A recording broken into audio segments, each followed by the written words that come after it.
La barba lunga, una tuta da ginnastica e un giaccone di colore scuro. Filippo Turetta, il 22enne di Torreglia, accusato dell'omicidio dell'ex fidanzata Giulia Cecchettin, è rientrato in Italia dalla Germania.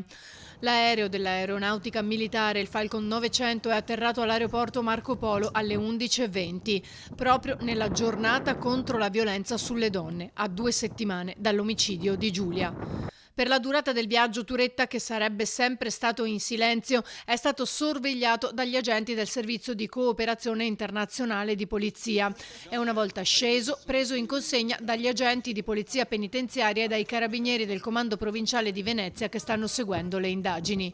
Negli uffici della Polaria gli sono stati notificati gli atti relativi all'ordinanza di custodia cautelare in carcere per omicidio volontario. Poi è stato trasportato da un'auto con i vetri oscurati, preceduta e seguita dai carabinieri, nel carcere veronese di Montorio.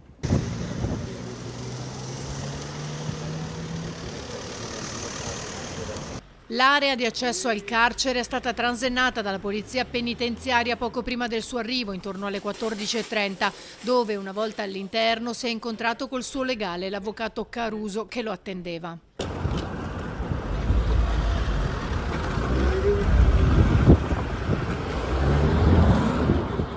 Prima però per il 22enne c'è stato un passaggio nel reparto di infermieria per valutazioni dell'equipe psicologica e psichiatrica, reparto dove potrebbe stare qualche giorno prima di essere trasferito nella sezione protetti, dedicata ai detenuti accusati di reati a forte riprovazione sociale, che prevede non abbiano alcun contatto a loro tutela con altri detenuti. Turetta sarà anche sorvegliato a vista 24 ore su 24 in una cella singola per evitare gesti autolesionistici. La direttrice del carcere ha detto che per il momento è tranquillo.